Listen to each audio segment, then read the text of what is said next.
After a major disaster which is national or global in scope, who is going to be the first to go? That is what we're going to talk about today.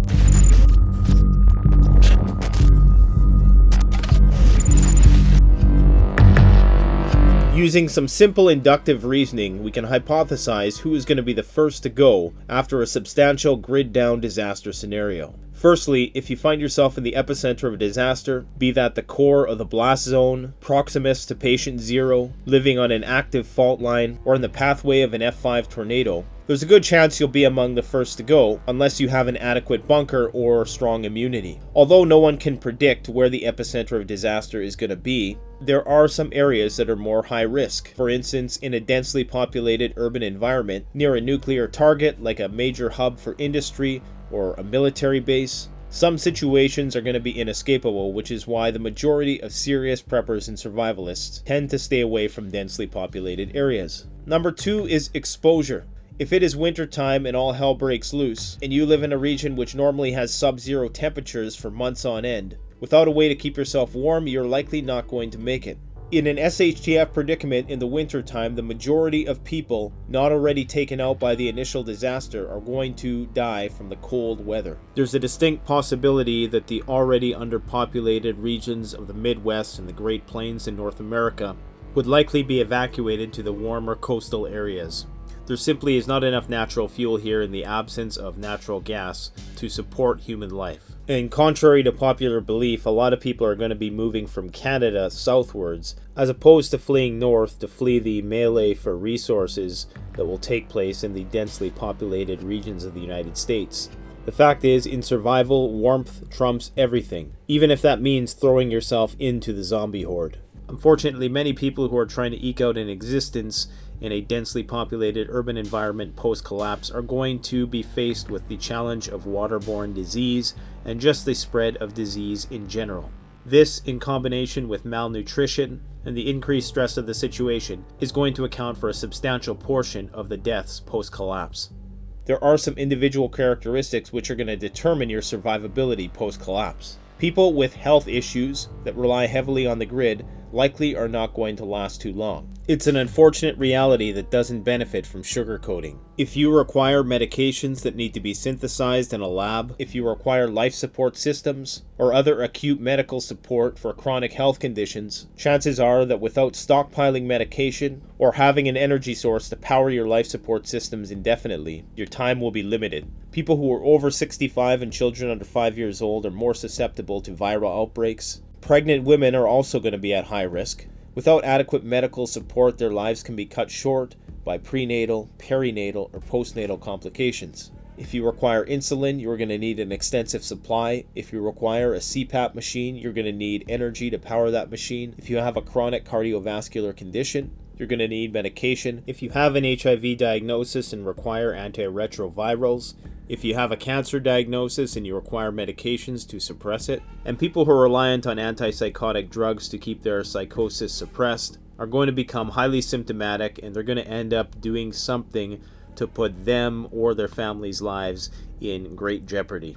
Whether that means that they themselves become violent and highly unpredictable, or they're just going to put themselves in a situation and somebody else is going to put them down. They're going to be as vulnerable to be the receivers as they are the perpetuators of violence. People with acute suicidal ideation are likely not going to last that long, particularly as the depressing factors are going to mount. Many of these people aren't going to be able to bear the stress of the situation and likely take their own lives. Now, some of the saving graces within this demographic are going to be that the older generation tends to be very wise and resourceful.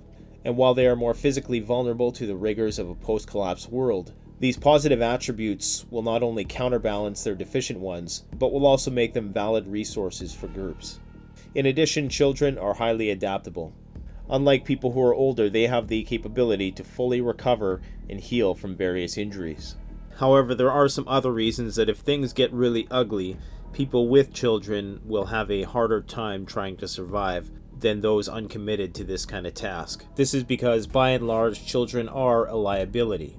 They are fully dependent on you for their survival. They have a tendency to do unpredictable things, which are going to be at odds with your operational security strategy. Not only that, due to the predatory nature of the criminal element post-collapse, They will be highly at risk of exploitation and thus will make people who have them a target. People who are overweight and out of shape simply are not going to last that long in a crap hits the fan situation. There's a variety of situations in which you're going to have the capability to haul ass if the grid goes down. Whether that means you find yourself in a gridlock scenario and you need to walk 20 miles to get home, maybe you're tasked with the responsibility of carrying a loved one and carrying your supplies for long distances. There are many situations that are going to require a lot of endurance, flexibility, agility, strength, and speed. And many of these are going to be life and death situations. If you are not taking your health seriously right now, you are not a true survivalist. This is not to say that people who are overweight can possess other skills and attributes which would make up for their obesity, but when it comes to the endurance, agility, and speed required in a high-stress run-and-gun situation, most people, including the gun aficionados who spend hours a day putting bullets down range, but never doing any three-dimensional training that involves running and gunning with gear on and shooting at moving targets. It's this kind of training which would better simulate and prepare you for the combative experience of a without rule of law gunfight. Physical fitness should be your first priority if you consider yourself a survivalist. If the goal is to survive as long as possible, then you should be doing things in your life right now which are going to allow you to survive as long as possible, whether the grid goes down or not. Taking care of your health is number one. The next people who are going to go are the violent criminals and the non-violent criminals. People who are non-violent but attempt to subsist off thievery eventually are going to be injured, and that injury is going to lead to a slow death, or they're just going to be immediately taken out by somebody who they were trying to steal from. The same goes with violent criminals. You can only perpetuate acts of violence for so long before you meet somebody who retaliates or defends himself with force, and it's lights out. People who are on the receiving end of these transgressions and don't have the means to protect themselves are going to be the next to go. People who have no firearms, who have no firearms training, or are just ideologically opposed to the idea, are not going to have the means to defend themselves and are going to get steamrolled in an environment in which the rule of law can no longer be enforced.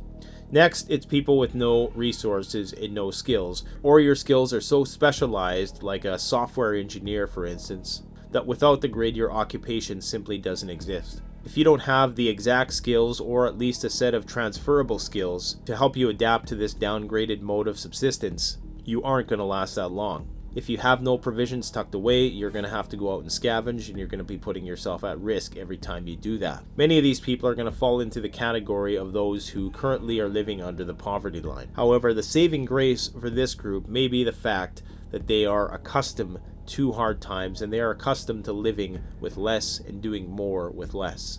As such, the downgrade in standard of living for this demographic is going to be less substantial than for an uptown person who lives a more affluent lifestyle. If you're already accustomed to eating out of garbage cans, there's not going to be a major shift in a grid down situation, other than that the lawlessness is going to be magnified. Some people have questioned whether or not there's a underlying entitlement mentality to people who enter a relationship which is codependent on the government to provide them with the basic provisions they need to get by in the form of social security and welfare. But the people who enter these contracts do so for a broad spectrum of reasons which are too numerous and too complex to analyze in a video like this. But it should go without saying that the have-nots are certainly going to have their share of challenges if the grid goes down. Lastly, people who don't employ gray man principles, the tactical wannabes, are going to stand out like a sore thumb. Myself and other YouTubers have done many videos on the importance of the gray man strategy and blending into your environment. Just because something looks really cool and is built for a symmetrical battlefield doesn't mean it's going to apply to the asymmetrical nature of a grid down SHTF situation. So to have the highest survivability then, you'd be a middle-aged man or woman, probably realistically more likely a man, just because you have the physical attributes which are going to allow you to defend yourself. You're going to be able to run faster, you're going to be stronger, which is not to say that there's many women who don't have these characteristics or that they don't have many people in their lives who do. And of course, women have a much higher gray man factor, meaning they are likely to be seen as less a threat, and thus their survivability increases in some situations. But it's just a reality that more men are likely to survive than women, unless we're talking about a World War III scenario where most of the men are sent off to fight. If you live in a rural environment, your chances go up. If you have a self-sustainable living arrangement, your chances go up.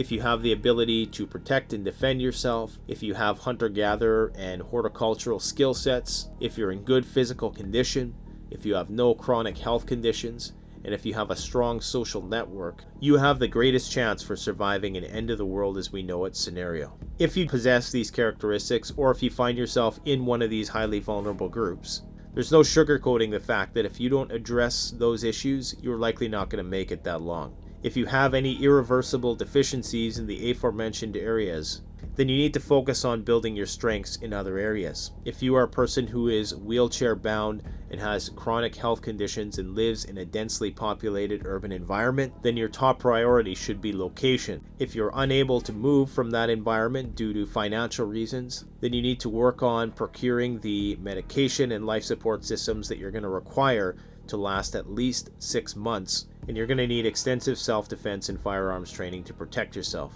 Having a good sense if you do live in an apartment building, knowing your neighbors, knowing who the troublemakers are, and knowing who the people you can probably trust are, is also going to be an asset going into one of these extensive grid down predicaments. Who do you think is going to be the most vulnerable in an SHTF situation? Who do you think is going to survive the longest? Let me know in the comments section below. Thanks for watching. Canadian Prepper out. The best way to support this YouTube channel is to support yourself by gearing up through CanadianPreparedness.com or BugoutRoll.ca. Premium quality gear at the best possible price using the incredibly secure and easy to use Shopify platform. We offer free shipping to the United States for orders over $200 USD and free shipping to Canada over $75.